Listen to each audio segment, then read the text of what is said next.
Being in the public eye meant the Monkees, along with the praise, were also in for the newspaper scandals. A recent newspaper article quoted Mickey Dolenz as saying the Monkees were into drugs so much that most of the 60s was a blur. Now, that particular thing you just said, he said, right then you said, we were into drugs in the 60s and most of the 60s was a blur. Yeah. Now, what Mickey Dolenz said was, and you know how the Monkees are, we always try to make a joke out of everything and to make it all fun and happy. Sure. What Mickey Dolenz said was, if you remember the 60s, you weren't really there.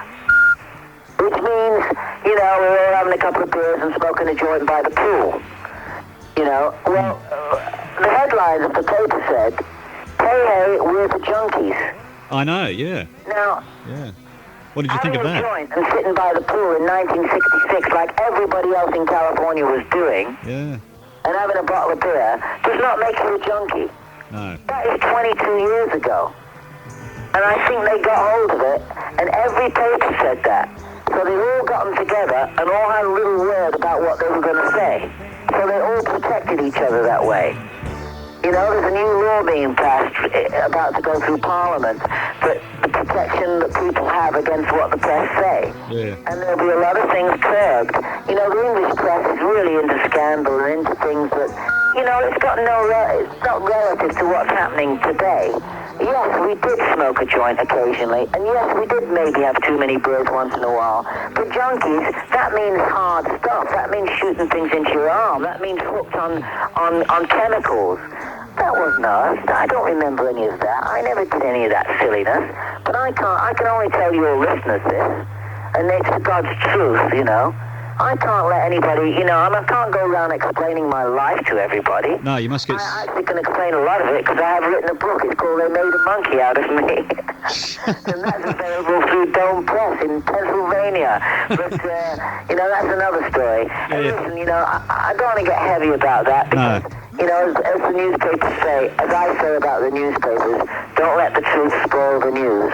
Sure, you must And get... if that's what people want to read and believe, then that's their prerogative. Yeah. But it never happened to me. No, but it never happened to Mickey Dolenz. It never happened to Peter Brook or Mike Nesmith. It happened as far as the English newspapers said, because we said that we smoked a joint and had a few beers. And I'd be lying if I said I didn't. I don't recommend it. I have a 20-year-old daughter, a 17-year-old daughter, a 7-year-old daughter, and a 6-month-old daughter. And if they said to me, Dad, should I try this? I know you did. I'd say, hey, don't bother. You'll only be wasting your time. Listen, you might as well just go and jog a half a mile or go and paint a painting or read a good book. You'll get more satisfaction from it. You know, you learn these things. But I was never told by my dad. My dad never ever smoked a joint, you know, or lived in California, or was in the 60s, in the mid-60s, while Flower Power and everything else was going on, and the Jimi Hendrix and the Woodstock and the Janis Joplins, and we never got as deep as they did. I don't admire those people. I don't admire Jimi Hendrix or Janis Joplin, or any of the other fools that killed themselves and thought themselves heroes, you know, because they did it. You know, those people, to me, they shouldn't be in the Rock and Roll Hall of Fame. They should be thrown in the trash can. 7A. What number is this, Chip? 7A. Okay, don't get excited, man. It's because I'm short, I know.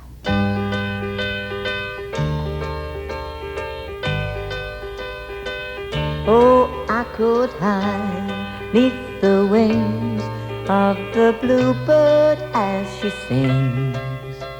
The 6 o'clock alarm would never ring. But it rings and I rise, wipe the sleep out of my eyes. My